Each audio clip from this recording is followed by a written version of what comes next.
Yeah. Got the test, yeah. I love it. Encore. So thank you all for being here today. It's my great pleasure to be here to discuss data science exploration at Tuskegee University. My name is Oliver O'Reilly. I'm the interim vice provost for undergraduate education. I was the chair of the academic senate 2 years ago, and then I had a period of a year where I was an associate dean in CDSS working on graduate education. And as part of that process, Philip Howard from Tuskegee University reached out to Jennifer Chase to see about a possible partnership between Tuskegee University and Berkeley in data science. Jennifer talked to myself and Deb Nolan about it, and a series of meetings started in the summer of 2020 every week with Yasmin and Mandoy and Shirley and Philip Howard on a potential data science program between Berkeley and Tuskegee. And this is the first time I've met Mandoy and Yasmin. And I saw Yasmin outside and I said, "Hello, how are you?" And she said, "Oh my gosh, someone from Berkeley knows me," because she didn't recognize me. And the same thing happened with Mandoy. So it's lovely. Welcome. I'm so glad you're here. And it's my great pleasure to welcome Dr. Keith Hargrove, who's the provost of Tuskegee University. Welcome. Thank you. Dr. Hargrove serves as the provost and senior vice president for academic affairs at Tuskegee. He previously served as the dean of the College of Engineering at Tennessee State University. He received his BS in the best engineering possible, mechanical engineering, from Tennessee State University, and where he was a General Motors Fellow. He received his MS degree from Missouri University of Science and Technology in Rolla, Missouri, and as a National GEM Consortium Fellow, and he received his PhD from the University of Iowa as a CIC Fellow. He also completed postdoctoral training at the University of Michigan's College of Engineering and was a Harvard University Fellow in the School of Engineering and Applied Sciences. We're also joined here today by attorney Crystal James, who is the interim vice president for external affairs and the general counsel for Tuskegee University. She is also the head of the Department of Public Health. She received her law degree from the University of Houston, a Master of Public Health from Emory, a Bachelor of Science from Clark Atlanta University. And we're also joined here today by Dr. Vivian Carter, who many of you have heard from already. She is the chair of psychology and sociology and an associate professor at Tuskegee University. She holds a PhD in sociology and a master's degree in human relations. So before we start this panel, please join me in welcoming the Tuskegee representatives to our campus.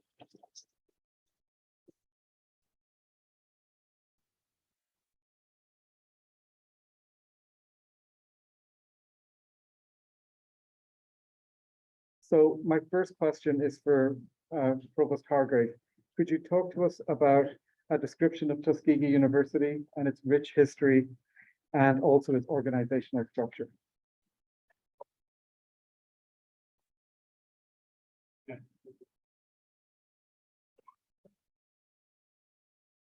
Good afternoon, everyone. You know, Oliver, as I look across this great audience, you and I are probably a little overdressed. Out of uniform, what?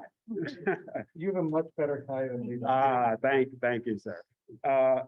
Again, good afternoon, everyone. I am very pleased to be here today and excited about this partnership that exists between Cal Berkeley and Tuskegee. Let me first acknowledge my president, Dr. Morris, who was here last week, and also the other group from Tuskegee University over there in the corner.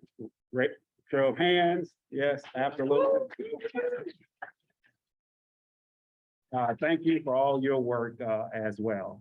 I'm excited about being here because I have taught at Tuskegee before as a mechanical engineering professor.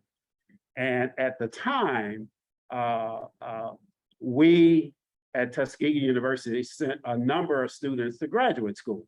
And for a small rural institution that is STEM-based for the most part, we disproportionately sent a large number of underrepresented groups, students to graduate school, in particularly Georgia Tech, University of Michigan, and at the time, during the 90s, Cal Berkeley. And many of our students have gone on to complete master's degrees, but also PhDs at many of the, well, if you're athletic buff in the Big Ten institutions, as well as the SEC institutions as well. And so we look forward to this partnership to revive and do many of the same things. So when I see the history of Cal Berkeley in 1868, the institutions were created after the so-called aftermath of the gold rush. And I use that as a reference point in terms of what was happening in the state of Alabama. And in the late 1800s, as many of you know, opportunities for certain groups to go to college was limited or basically did not exist. But in the state of Alabama, the interesting thing is, though, there were a number of what are called historically Black colleges and universities were created at the time. How Tuskegee University came about was a little different. There was a gentleman who was a former slave owner, and there was a politician. I guess everything seemed to revolve around politics. There was a politician who was running for the Alabama State Senate. And he approached this gentleman by the name of Lewis Adams in this Macon County area. And he wanted him to convince the individuals in that particular county to vote for him in the state Senate. And this gentleman said, well, I can help you do that. And he said, well, what do you want in return? And the gentleman said, well, I can help individuals in this county vote for you as a state Senate if you only do this one thing. You support the creation of a college in Alabama. That college ended up being Tuskegee University and went on to attract Booker T. Washington, that you may have heard of. And that was the beginning of a small rural institution that's become not nationally, but world known with regard to not only the advanced research and advanced materials, a veterinary school that produces 75% of all African Americans, a stellar nursing program, an engineering program, and a school with only 3,000 students has disproportionately contributed to a number of African Americans with PhDs.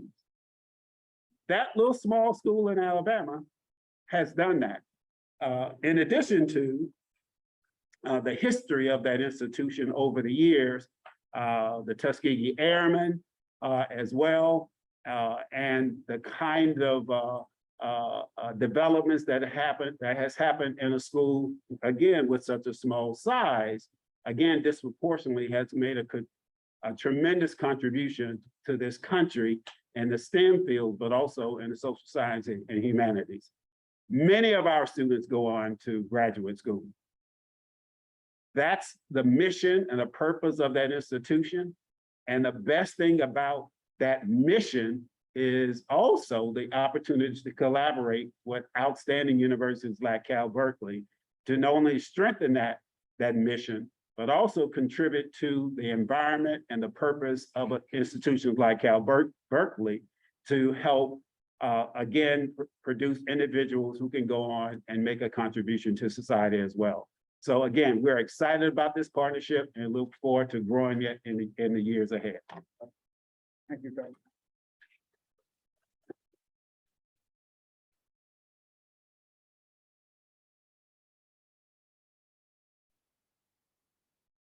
So my next question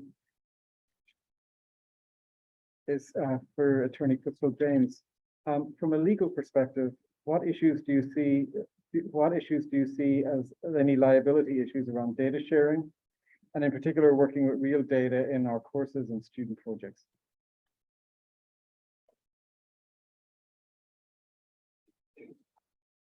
First of all, I'd like to echo my provost in saying that we are very happy to be here and be involved in this partnership. And I have the distinct pleasure of being from not on the legal perspective, but in working with our public health. One of the other things that Tuskegee is most known for is the U.S. Public Health Service study of untreated syphilis in the Negro male. And for those people that are not in public health, that is a study that is known around the world and is most times referred to as a Tuskegee syphilis study. And in that, we are very, very concerned in that the whole concept of institutional review boards came out of the lessons of that study. So the data privacy and the use of biometric information that might identify individuals or groups and somehow stigmatize them in some way is something that we take very, very seriously at our institution. The community in which we sit, many of them are family members and are part of the legacy of that study. And so anytime there are data usages that are on our campus, be it in research or in classroom study, if it is dealing with human subjects, it is subject to our institutional review boards. And so some of the legal issues that we look at are not just in relation to whether or not it will be a violation of a law in particular, but whether or not it will be an ethical violation and then somehow provide some disparaging ideas or concepts about a group that might be harmed by the information or the data that is shared in that classroom. So we're very sensitive about it and we're very concerned, and we do review any data usages on our campus with that lens in mind.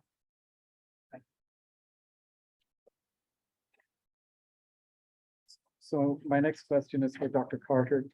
From a faculty member's perspective, what do you think are the benefits of the data science partnership for students at Tuskegee and also for the students at UC Berkeley?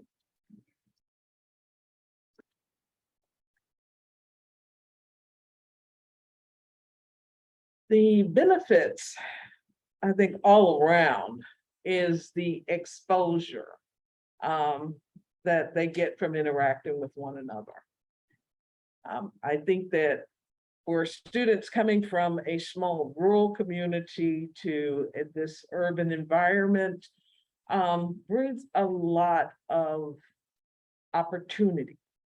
Opportunity for Cal Berkeley students, as well as opportunity for Tuskegee. When I think about what I am looking for in terms of this partnership, and Devin and Lisa and I have talked about this, is not only the exchange in terms of students, but exchange in terms of faculty and ideas. Okay. That's what's coming out of this relationship and being honest with one another as true partners in this endeavor. So that's what I see. I see the students gaining skills and opportunity and access that we might not have on a smaller campus. But at the same time, I see the institution benefiting from the perspectives of these students. Thank you.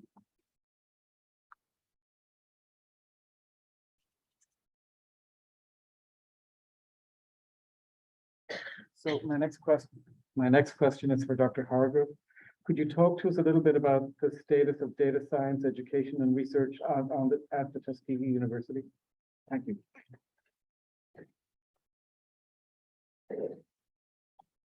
Yeah, sure. But let me also acknowledge Dr. Chase. If you saw her presentation earlier, she made some just outstanding points about about data science and how relevant it is for creating a community that's diverse and address some of the issues that may tend to be biased with regard to how we look at, examine, manipulate, use, and decide on policies and practices and protocols on how things are done in just about every sector or domain in this society. So thank you, Dr. Chase, for sharing that. At Tuskegee, just like at Berkeley and many other universities, our role is to have some type of foresight of what I call signature programs that are created, developed, and taught to prepare individuals to go into the workforce or become entrepreneurs and contribute to the economy of the country that we live or across the world. So how do we do that? Well, sometimes we would hire faculty with a bunch of PhDs, and they use their creativity to create a new college, right? Like here, and create a new program that hopefully prepares students to have that educational experience and go on and do great things and make that not only this country, but the industry and everything that the environment that they serve a better place. We're no different than Cal Berkeley with regard to identifying what those signature programs are. And so we are at this phase on what can or should a data science program look like by identifying it as a signature program. So I've had a couple discussions already, and I start asking questions such as, well, what's the difference between information science, storing and retrieving data, and data science, manipulating analytics of numerical sets to create knowledge for decision making? What is the difference between those two? And from a historical sense, most people see information science as in the field of library services and that kind of thing. That's probably yesterday's definition of information science, not today and not tomorrow. And so the question I ask is, for all of us, where does information science and data science meet? And what does a curricula look like that meets the needs of both professions? You have an outstanding School of Information here, but I also looked at the University of Arizona, University of North Carolina. They actually have and offer a degree in information science that looks identical to a lot of data science programs I see all over the country. And so the question I ask again is, what's the difference between the two? Well, that's why this forum, this workshop is here, so we can carve out and try to answer those questions. So we are at a phase where we are creating a data science program. It may be data and information science degree that we offer, but we want to take advantage of all the knowledge and strong partnerships, like at Cal Berkeley, to create a stellar program at Tuskegee University. We're confident we will do that. There are ongoing research that we're currently doing already with funding from Google and machine learning as well. We're doing some advanced work in water resource modeling that for a grant that we have from NOAA. Several projects from the National Science Foundation on anomaly detection and intrusion detection. We just received a grant from IBM on quantum information science, which is a whole nother subject matter, right? On how do we use QIS for assessing intrusion detection as well. And of course, in bioinformatics and biostatistics, a grant from NIH also focused in prostate and cancer research as well. So all of these research activities we're doing now, but at the same time, we are defining what a degree looks like that complements that ongoing research. We're hopeful that our partnership with Cal Berkeley will help us answer that question. We put ourselves on a time limit. We hope to do that within a year, and I'm optimistic we will do and achieve that.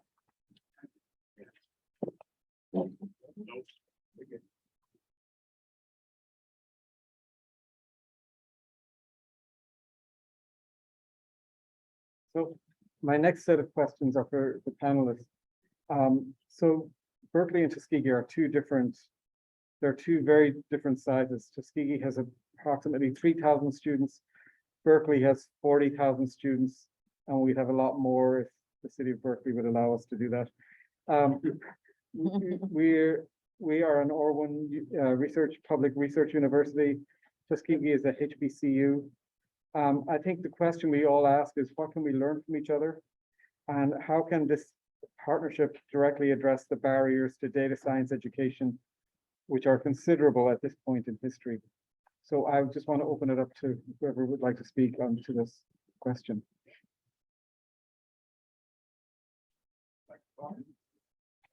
Thank you. Well, the first thing I want to say is that many times people underestimate the power of the HBCU. We do more with less than many institutions who have twice what we have. And I don't think that people recognize it or realize it until you get into a crunch. And that's one of the reasons why when COVID hit, I call it the gift of COVID, it really put a spotlight on the strength of the HBCU and how we were able to mobilize, how we were able to get into our communities, and even in the case of Tuskegee, how we were able to create a medium enough for the whole state of Alabama when the state ran out for testing. That was Tuskegee. That's what we do. We don't ask questions, we do what needs to be done. And in the face of education, we don't close our doors to anyone. We have been an open institution. We take in and we work with those students. And what we produce is world class. There's no doubt about it. And we know that. It's just that it's something that is not readily known because of the stigma that gets placed on HBCUs.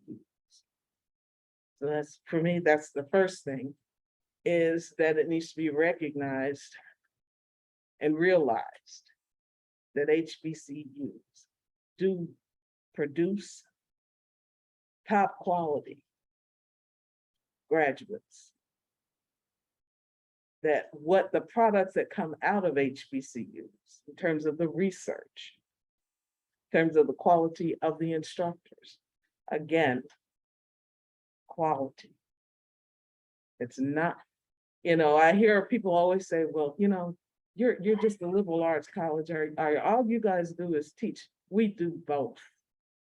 We teach and we do the research. It's second nature, because that's what we're trained to do. So for me, it is about the recognition. If you've ever read any of the commentaries, I'm not shy. I tell you exactly what I think. Okay? Many times, what happens is that large institutions get funding to work with minority communities, but they channel it out to HBCUs. But take credit for the results. I don't sugarcoat it. I see it. I've been a part of it. That has to stop. We got to learn how to respect and work with one another. Because we're there. We've been doing the work. We just haven't been getting the credit, nor do we get the funding. That's.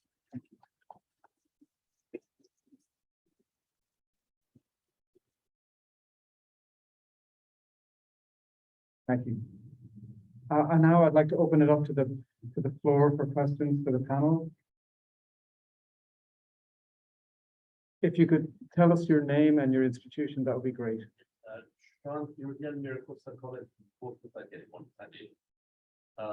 I understand that there's a group of students from Tuskegee who is great. Yes, Are you expecting a group of British students to Tuskegee here? yes, we are. And my second question, could be a good question. Did they enroll all the Tuskegee students in data 6, or are they gonna? No, we have some students who are in data 6 and some students who are in data 8. Simply because, again, we have students who have skill sets and have experience that would better be qualified and fit data 8.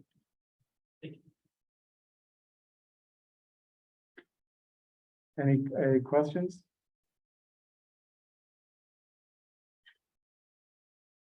Please. I'm Kim Harris from the University of North Carolina in Charlotte, but I grew up in Alabama, so it's good to see y'all. Went to school at Auburn. So All right. I've been to Tuskegee. I was wondering about your student body.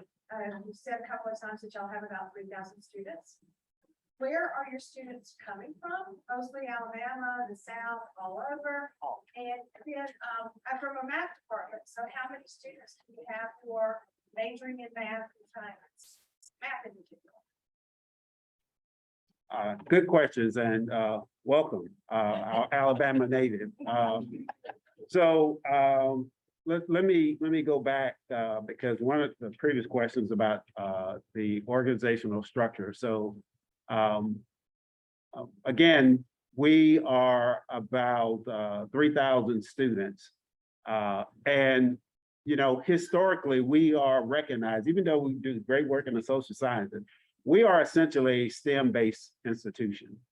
And so we historically have been a pipeline for a lot of students from Tuskegee going to Berkeley, University of Michigan, Georgia Tech, and others to get advanced degrees.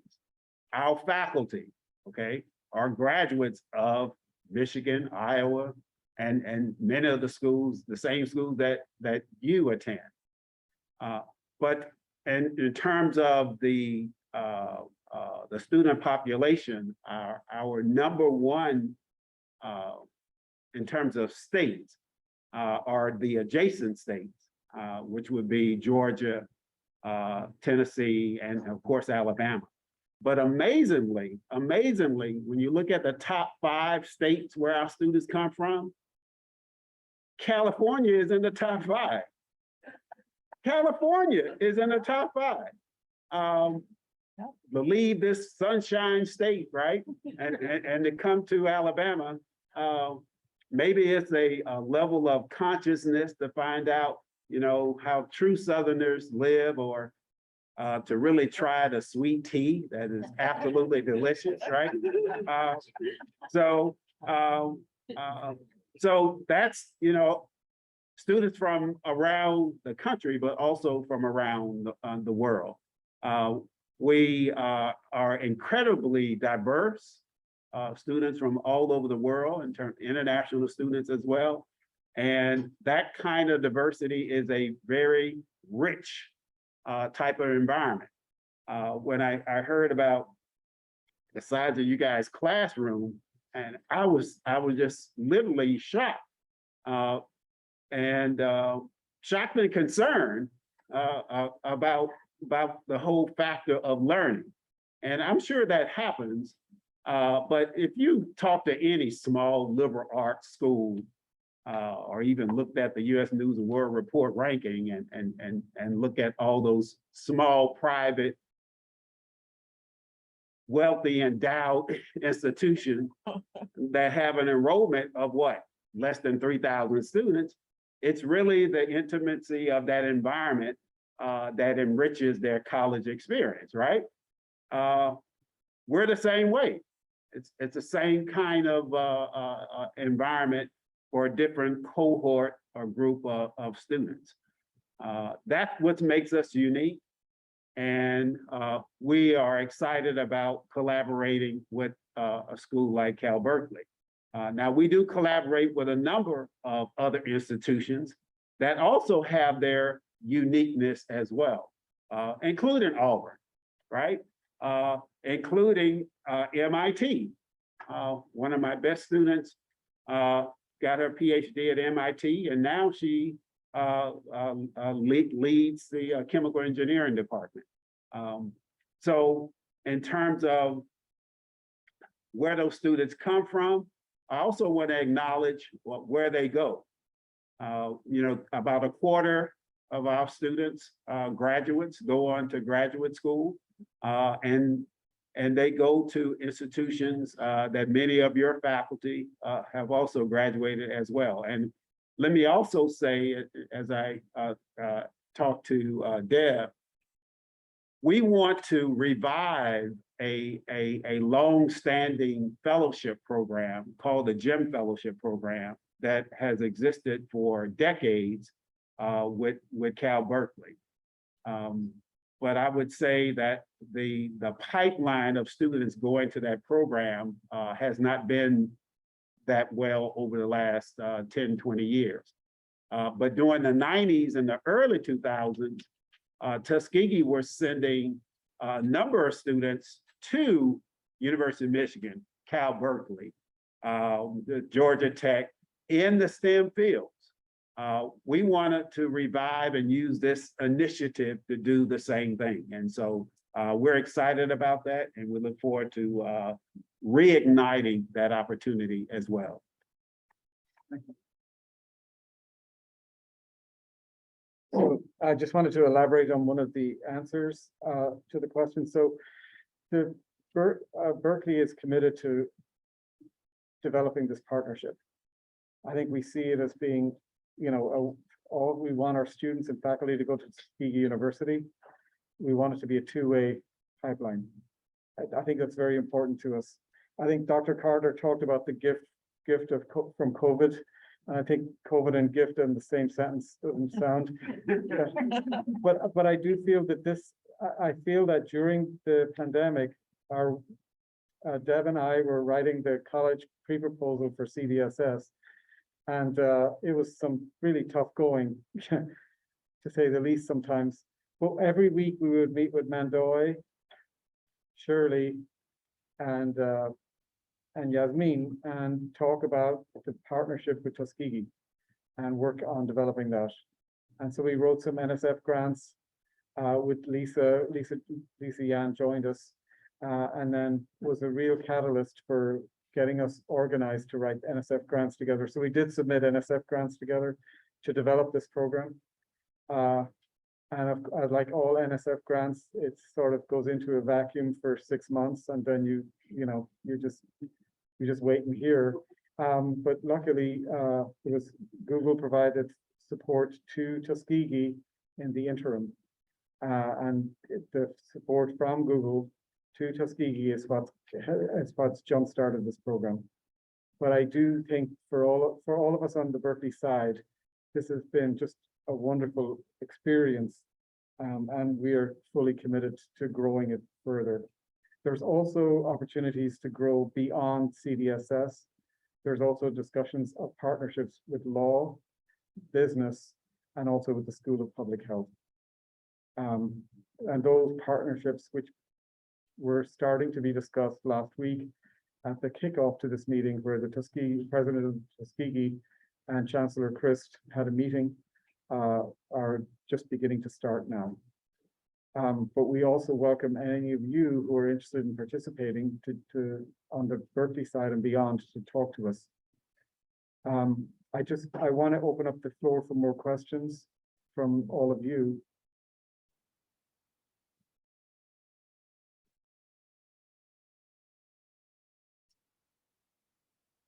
The end of the day. John, Sure, so, one of the interesting features of Berkeley is that we have a lot of student teaching here. That's part of the recipe for our scale, but also gives students a very interesting opportunity to participate in the teaching process and really master the material, get better at communication. I wonder if that's at all a feature of what happened to Tuskegee, and if not yet, is this something you're interested in exploring? That it might be something to talk about. Well, I can tell, I have graduate students who are in the classroom. Who are gaining that experience. And I think that other departments have their kids more at the graduate level. Yes. But I think that, any opportunity to improve in those skills, because a lot of times you hire faculty that may not have had any, what I would say, any faculty development in terms of teaching, actual teaching, I think that anytime you can gain that experience, the better. I would add to that, in our public health program, it is a part of the curriculum that the students actually respond to a question that is actually comes from a community need. And part of what they have to do in order to complete those requirements is actually deliver that solution back into the community. So the teaching is not just in the classroom, it's also in community spaces.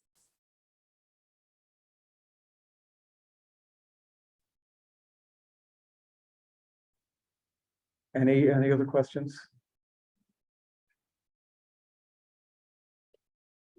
We're all used to Zoom, so every meeting goes till the very last minute.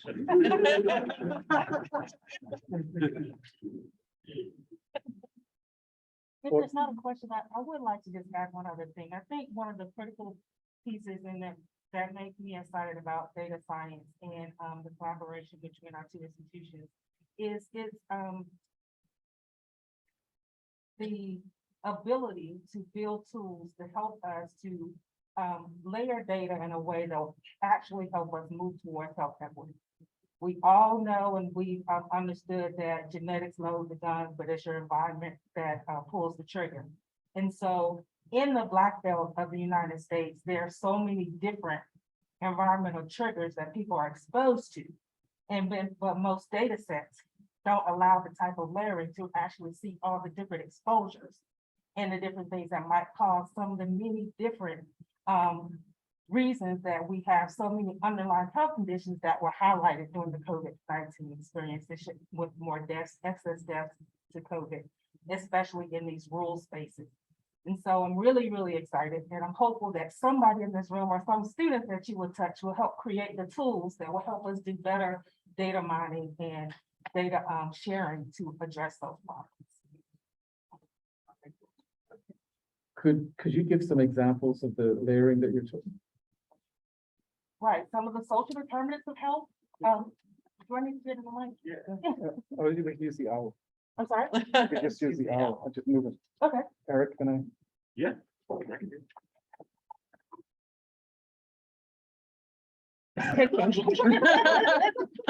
you like. I'm like, what am I- What you doing? It does.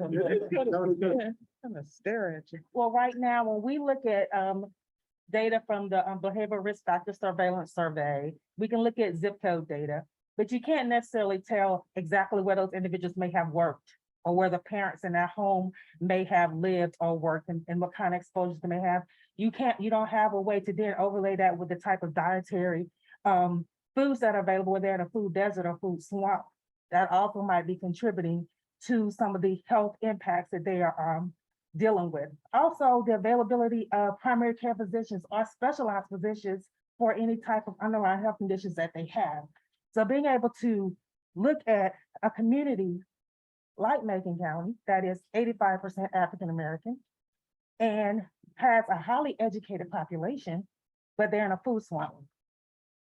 They are in a highly agricultural community. So what is the impact of fertilization and other things that impacting their food intake, as well as the availability of fresh fruits and vegetables?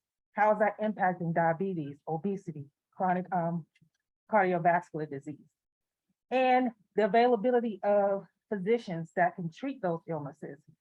How does the fact that many of them who may not have transportation, but they don't have a physician in a 30-mile radius, how can they get treatments, and how can we better triage treatments or types of wraparound services to those areas to help bring down those health inequities in those particular communities? So that's some of the layering that I would love to see us be able to develop that will actually be able to have a real world impact on the communities that we serve. Thank you. Mhm. So please join me in thanking our panel today and all of our visitors from Tuskegee. We're so grateful that you're here with us. Thank you so much.